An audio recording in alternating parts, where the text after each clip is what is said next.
White હાઉસે એક જાહેરાત કરી હતી કે 30 દિવસથી વધુ સમય માટે દેશમાં રહેતા તમામ વિદેશી નાગરિકોને ફેડરલ સરકાર સાથે નોંધણી કરાવવી પડશે।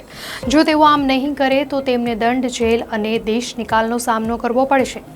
આ જાહેરાતથી અમેરિકાભરના ઇમિગ્રન્ટ સમુદાયોમાં ચિંતાનો માહોલ સર્જાયો છે। વ્હાઇટ હાઉસના પ્રેસ સેક્રેટરી કેરોલિન લેવિટે જણાવ્યું હતું કે 30 દિવસથી વધુ સમય માટે યુનાઇટેડ સ્ટેટ્સમાં રહેતા તમામ વિદેશી નાગરિકોએ ફેડરલ સરકાર સાથે નોંધણી કરાવવાની રહેશે। પાલન કરવામાં નિષ્ફળતા એ દંડ, કેદ અથવા બંને દ્વારા સજાપાત્ર ગુનો છે। આ નવો નિયમ એવા ઇમિગ્રન્ટ્સને અસર કરે છે જેઓ ગેરકાયદેસર રીતે અમેરિકામાં રહે છે અથવા માન્ય દસ્તાવેજો વગર રહે છે।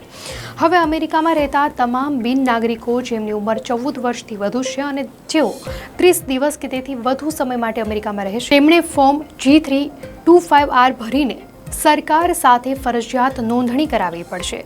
DHS સચિવ ક્રિસ્ટી નોએમે જણાવ્યું હતું કે 18 વર્ષ અને તેથી વધુ ઉંમરના તમામ બિન નાગરિકોએ આ દસ્તાવેજ હંમેશા સાથે રાખવો જરૂરી છે।